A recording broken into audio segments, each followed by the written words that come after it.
అమ్మా న్యూస్ కు ప్రత్యేకంగా ధన్యవాదాలు తెలిపారు రాష్ట్ర బీజేపీ చీఫ్ బండి సంజయ్. ప్రజా సంగ్రామ యాత్ర అప్డేట్స్ ను ప్రజల్లోకి ఎప్పటికప్పుడు తీసుకువెళ్లేందుకు ఛానల్ ఎంతో కృషి చేసిందంటూ హర్షం వ్యక్తం చేశారు ఆయన. కంది శ్రీనివాసరెడ్డి ఆధ్వర్యంలో వచ్చిన అమ్మా న్యూస్ ప్రజల సమస్యలు, ప్రభుత్వ వైఫల్యాలు ఎండగొడుతుందని బండి సంజయ్ పేర్కొన్నారు. ఈ సందర్భంగా ఛానల్ మేనేజ్మెంట్ సిబ్బందికి ఆయన అభినందనలు తెలిపారు. బ్రహ్మాండమైన స్వాగతం అవుతున్నారు. నిర్మల్ జిల్లాలో ప్రజా సంగ్రామ యాత్ర విజయవంతమైంది. ఈ రోజుకు 50 నియోజకవర్గాలు పూర్తయింది. దాదాపు 100-120 రోజులు పూర్తి చేసుకున్నాము. మీరే స్పందన అవుతున్నారు. అమ్మా న్యూస్ ఛానల్ ప్రతి రోజు కూడా ఈ ప్రజా సంగ్రామ యాత్రను తెలంగాణ రాష్ట్రంలో చూపెట్టే ప్రయత్నం చేస్తున్నారు. శ్రీనివాసరెడ్డి గారు కూడా చాలా సందర్భాల్లో ఈ యాత్రలో పాల్గొనే ప్రయత్నం చేశారు. కానీ అమ్మా న్యూస్ అధినేత శ్రీనివాసరెడ్డి గారికి, సిబ్బందికి అందరూ కూడా భారతీయ జనతా పార్టీ రాష్ట్ర శాఖ తరఫున ఉద్యోగ ధన్యవాదాలు తెలియజేస్తున్నాం.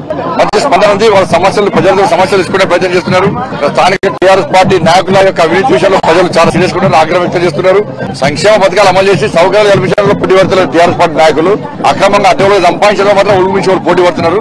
మరి దీన్ని రాష్ట్రంలో కేసీఆర్ కుటుంబం ఏ విధంగా అవినీతి బాధపడుతుందో దాని తీటుగా ఈ ఆదిలాబాద్ ఉమ్మడి జిల్లాలో అదేవిధంగా నడుస్తుందని చెప్పి ప్రజలు భావిస్తున్నారు. కాబట్టి భారతీయ జనతా పార్టీ నమ్మకం, విశ్వాసంతో, మోడీ గారి నమ్మకం, విశ్వాసంతో బ్రహ్మాండంగా పడుతున్నారు. బ్రహ్మాండమైన